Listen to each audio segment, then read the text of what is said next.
Қайырлы күн баршаңызға. Бүгін қыстың ең тойымды, ең дәмді салаты патшубаны дайындайтын боламын.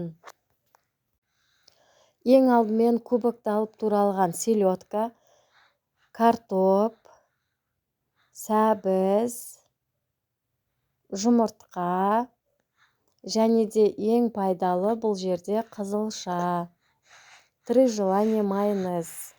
Бірінші мен картопты жұқалап салып шығамын. Негізі селедканы салат, бірақ мен осылай картопты саламын. Одан кейін тұз сеуіп шығамыз, кішкене дәмі кіру үшін.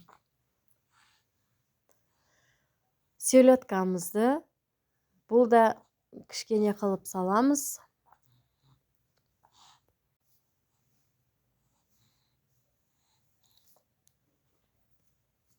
Селедканың үстіне майонез жағып тұрамыз. Міндетті түрде араларына майонез жағуды ұмытпаймыз.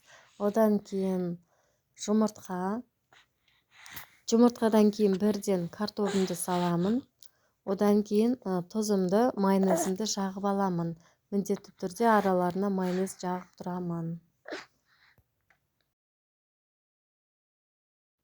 Сәбізді де тура солайынан салып, тегістеп, үстінен селедка қалған жаңағы селедкамызды салып шығамыз. Майонез.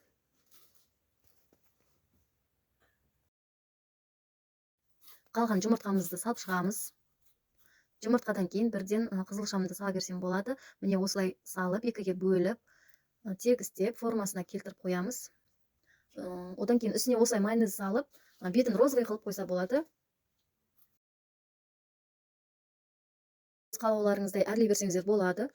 Осылай сетка жасап, үстіне жаңағы жұмыртқаның қалғанын салып шығамын. Негізі қыздарыма сарысын алып қалыңдар деп айтуды ұмытып кетіппін. Енді ағымен бірге сеуіп қоя саламын. Кішкене болса да сән беріп тұрады. Сіздерге осы салатым ұнап жатса, міндетті түрде комментарий жазып, лайк басып, қоңыраушаны басып қойсаңыздар болады. Тойымды қыстың салаты патшуба. Келесі кездескенше сау болыңыздар.